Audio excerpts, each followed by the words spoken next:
기도하시겠습니다.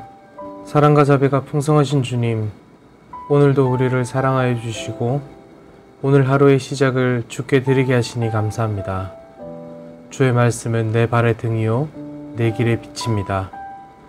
주의 말씀이 내 삶을 지키는 것을 경험하는 은혜가 있게 하여 주옵소서. 바라옵기는 함께 자리하지 못하고 각처에서 각자의 시간에 하나님께 나아가는 모든 주님의 권속들을 기억하여 주시옵소서. 육신의 회복이 필요한 자들을 기억하여 주시고 마음의 괴로움이 사무친 이들을 기억하여 주옵소서. 주의 날개 아래에 패하게 하시고 주의 얼굴을 바라는 자에게 주의 얼굴을 비추어 주시옵소서.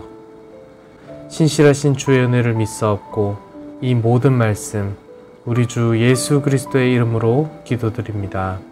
아멘. 오늘 우리에게 허락하신 하나님의 말씀은 요한복음 1장 29절에서 42절까지의 말씀입니다. 제가 봉독해 드리겠습니다. 이튿날 요한이 예수께서 자기에게 나오심을 보고 이르되 보라, 세상 죄를 지고 가는 하나님의 어린 양이로다.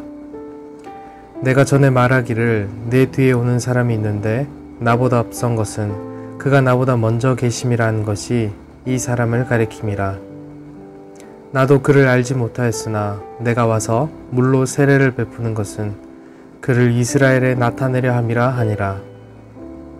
요한이 또 증언하여 이르되 내가 보매 성령이 비둘기같이 하늘로부터 내려와서 그의 위에 머물렀더라.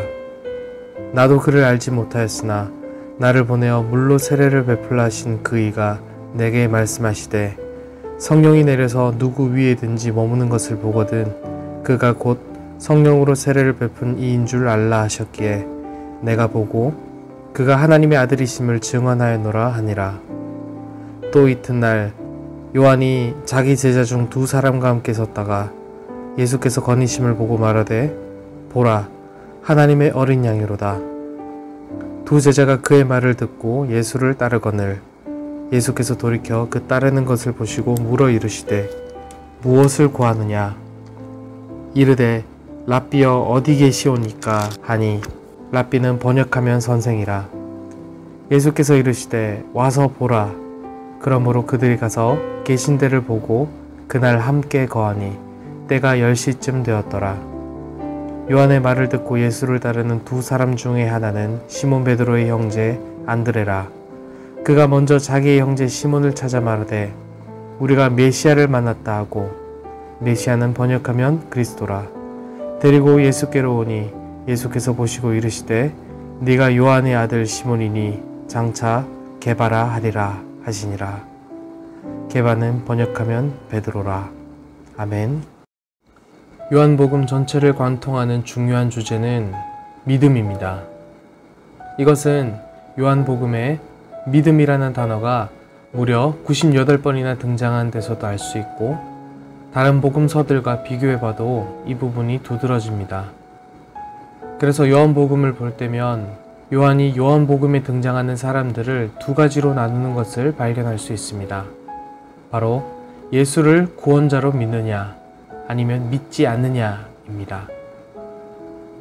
요한복음은 예수님께서 하나님과 동등 되신 하나님의 아들이시며 오직 구원을 주시는 분이라는 것을 말하고자 합니다.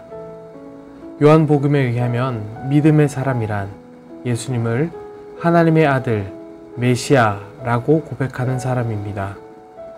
그러나 이 하나님의 아들이신 예수님은 믿음의 아들들에 의해서 믿음의 사람들에 의해서 발견된 분이 아니라 스스로 사람의 몸을 입으심으로 자기를 드러내셨습니다.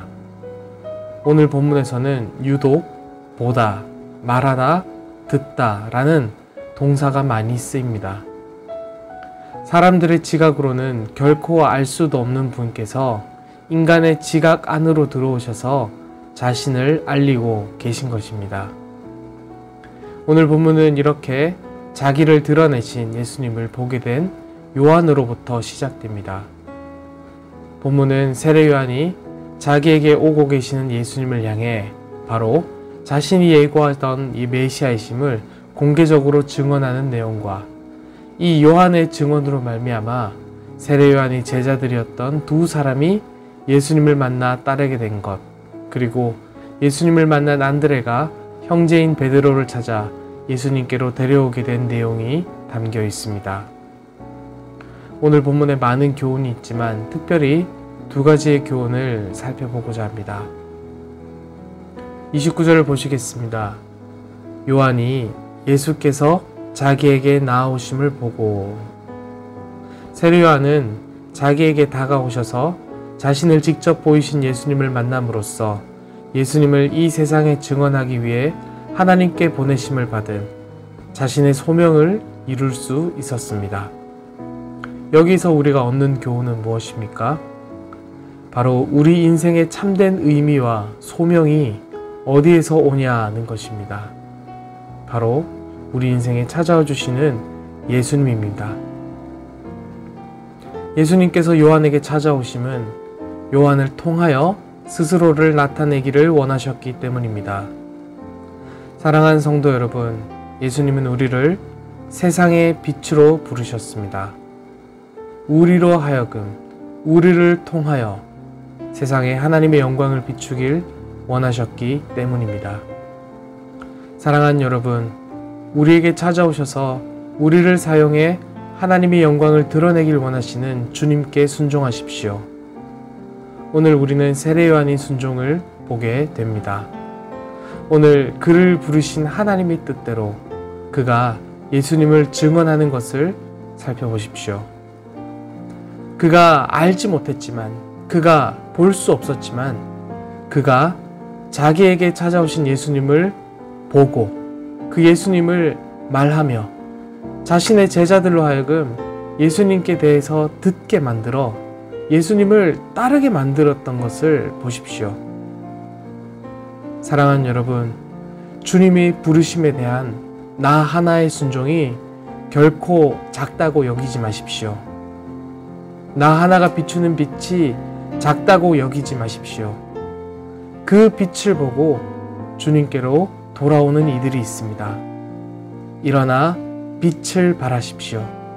주님께서 우리를 사용하십니다.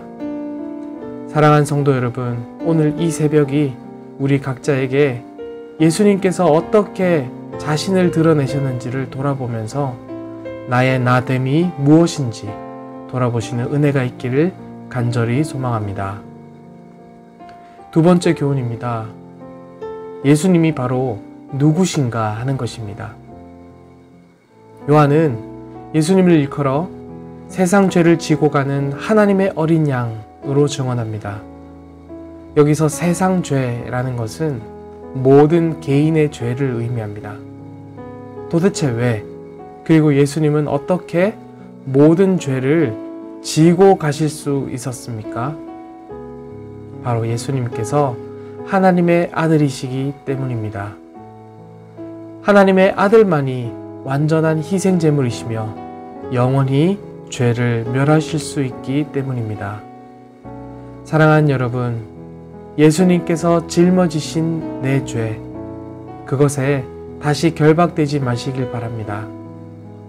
우리의 삶이 죄에서 벗어나지 못하는 것은 예수님이 불완전한 희생제물이어서가 아니라 죄가 복음보다 능력이 있어서가 아니라 내가 죄를 사랑하기에 죄에 스스로 결박되기를 원하기 때문입니다.